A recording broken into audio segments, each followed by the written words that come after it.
No, but I have a very good relationship. I like him a lot. But you know what they did was wrong. He was very nice. He apologized for what they did with the commercial. Because it was a false commercial. You know, it was the exact opposite. Ronald Reagan loved tariffs. And they tried to make it look the other way. And he did apologize, and I appreciated it. We had a great dinner, you know, with other countries, as you know.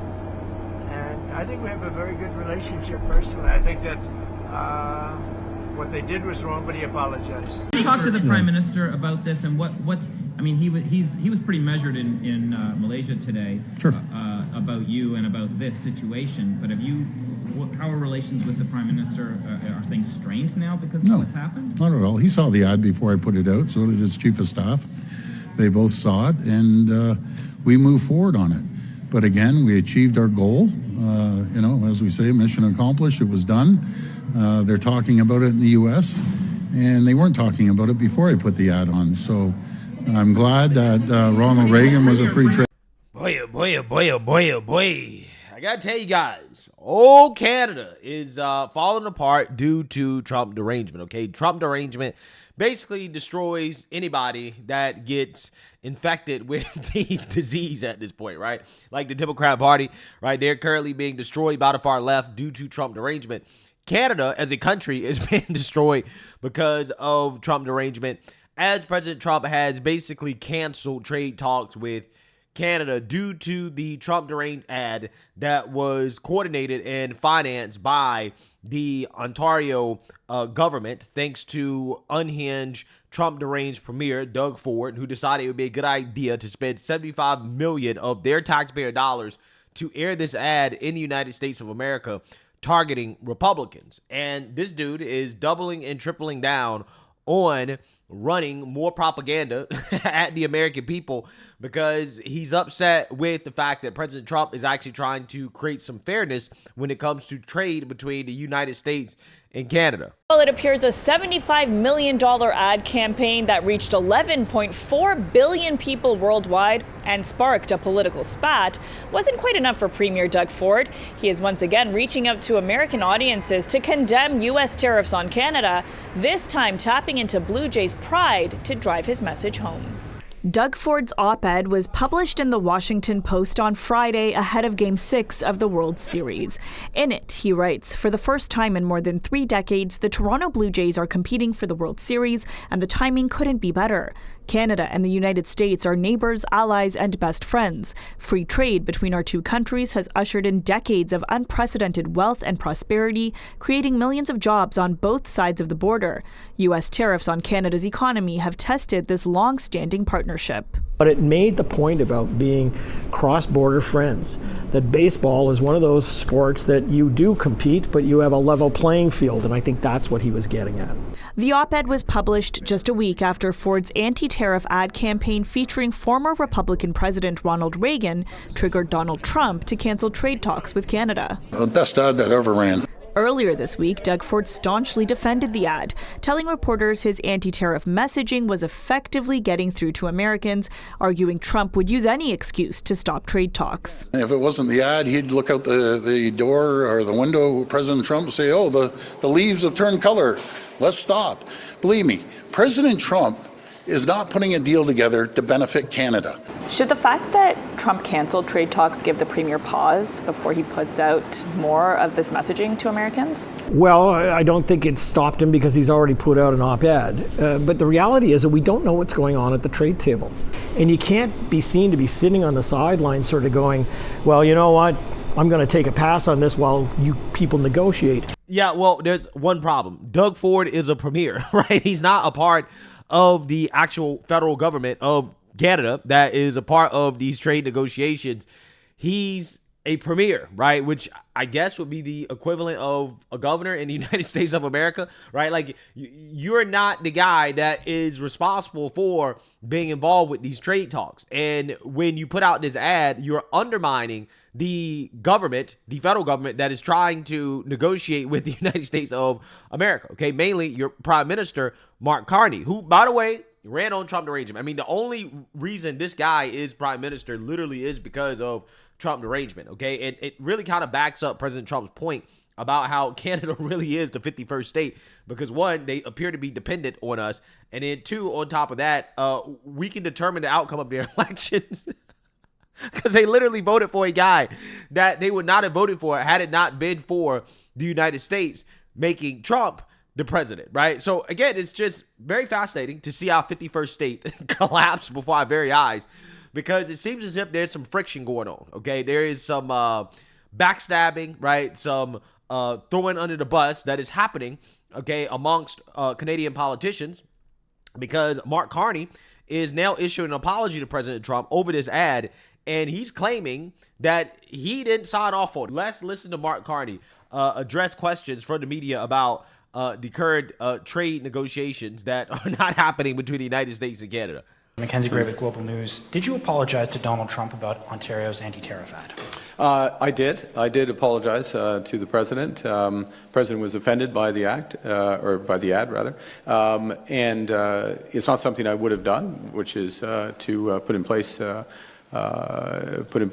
advertisement. Now, to be clear, it's not just the president that is offended. I mean, I think that every Republican, every Trump supporter, if Democrats were actually, pro-America, okay, if they actually loved this country, they would have been offended too. But all the people who actually love this country, okay, who love the United States of America, yeah, we were offended. Which, again, by the way, speaking of Democrats and liberals here in the United States of America, isn't it funny how these people have nothing to say about Canada, again, a foreign country, airing an ad in the United States of America against our government, right? Because the whole point is to try to affect the American people and how we feel about President Trump, right? To potentially affect the outcome of elections, right? That is the whole point, okay? To put political pressure on the government. But these are the same people who are boo-hoo-whining and crying about Russia running some Facebook ads during the 2016 election, right? The whole Russia thing basically comes down to Russia allegedly, again, airing ads on Facebook that they claim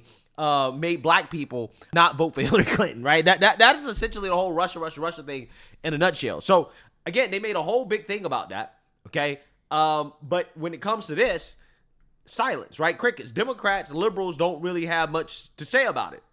It's just fascinating how nobody's concerned when Canada is airing flat-out propaganda in the United States of America to try to affect our politics, but they're concerned about it when it comes from Russia. Fascinating.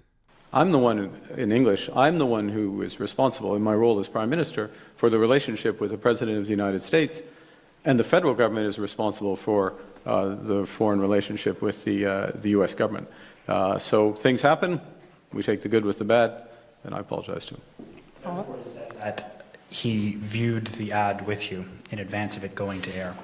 Since you're the person that's solely responsible for negotiations, did you inform Mr. Ford that this is something that you did not want to go forward with? Yes. Well, you saw what came of it. Yeah, he aired it anyways, which is embarrassing, right? You told him, hey, don't air this, and he did it anyways. Complete and total disrespect, right? Wow. Again, Canada, this is what you voted for. Was it worth it? You hated Trump so much that you voted for this guy, right? And this is what you got. Was it worth it? I don't think so. This is a fake tough guy, right? I can tell you right now, this dude ain't tough at all. Après un certain temps. En attend, madame. Judy Train with CTV News. Prime Minister, if I could just ask for your clarification. You said that you told Doug Ford that he shouldn't air the ad. My question then, the fact that Premier Ford went ahead with the ad, the fact that the Premier of BC wants to put out an ad, the fact that the Premier of Manitoba, Wab Kinew, supports Doug Ford's ad, does this show that there is division within Team Canada, that the premiers don't trust you to negotiate? I think there is, well, the individuals can speak for themselves, and they're practiced in speaking to themselves, and they will speak for themselves. There are other premiers who have different view in terms of the utility of those ads, and you can speak to them. I'll repeat what the situation is with those who actually have been talking with the Americans and have been negotiating with the Americans. That we start from this position, which it does bear remembering, that we are in a position where 85% of our trade is tariff-free. We, like every other country in the world, okay? Every other country in the world has issues if they produce any of the following: steel, aluminum, automobiles, pharmaceuticals, forest products,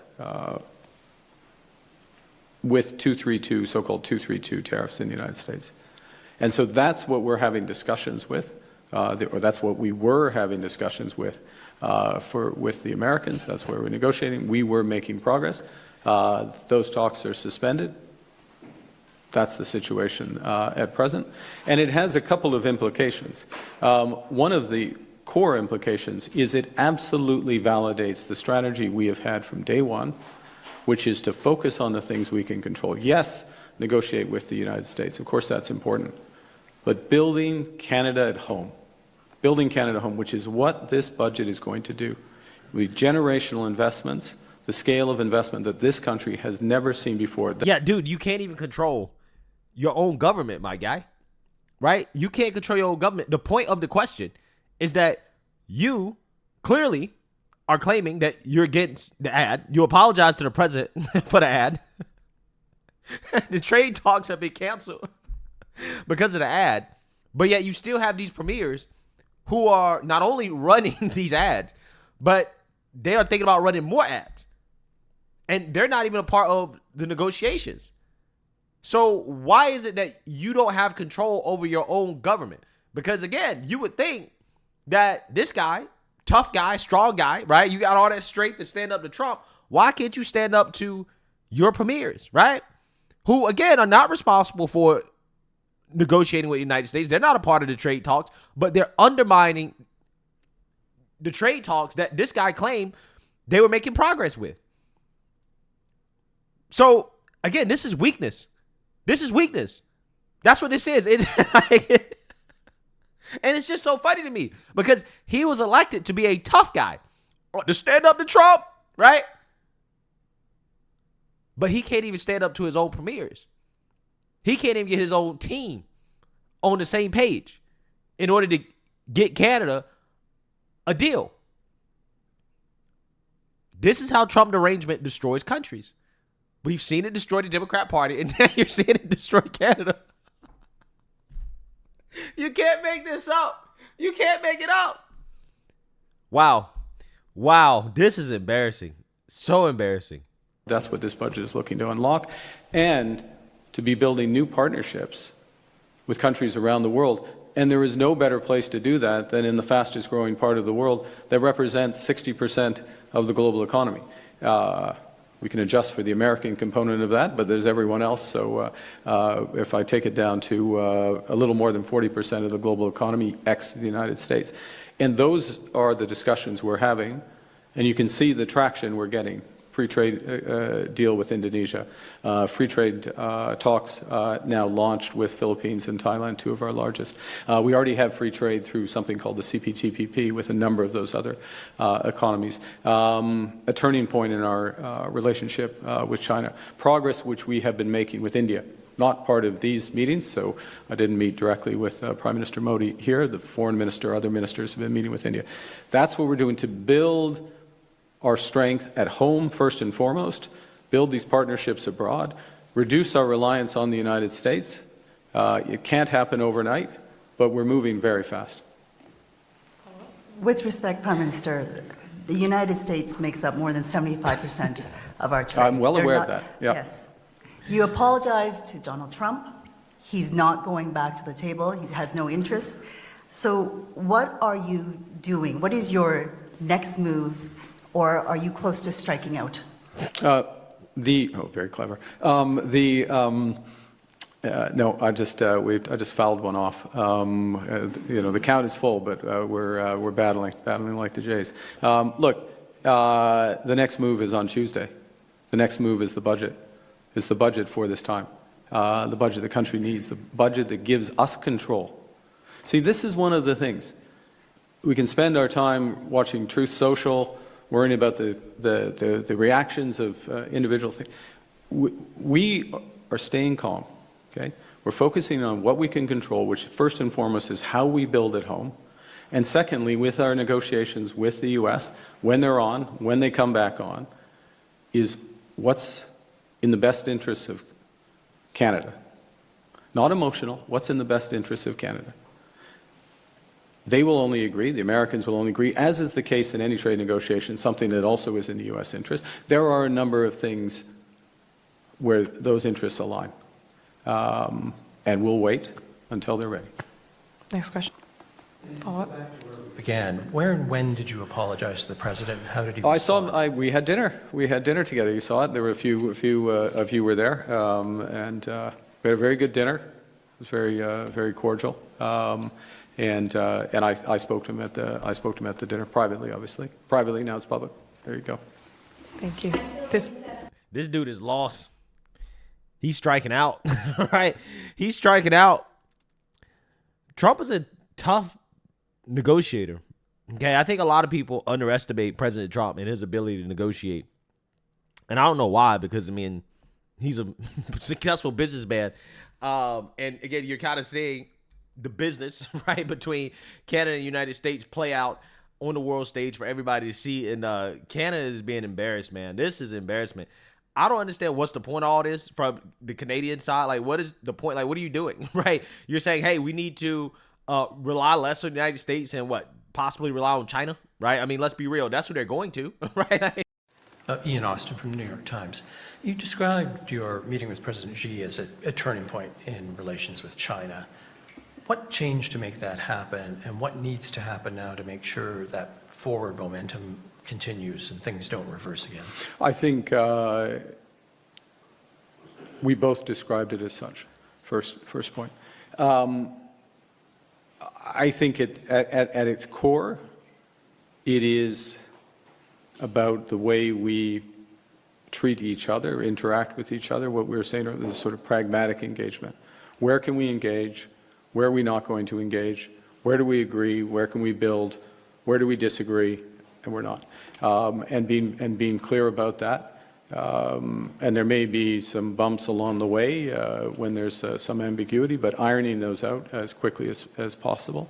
And then there is, because there are a lot of areas where cooperation makes sense. Look, I'll give you an example. We are two countries that care about climate change and care about global solutions to climate change. Right there's an enormous area for cooperation.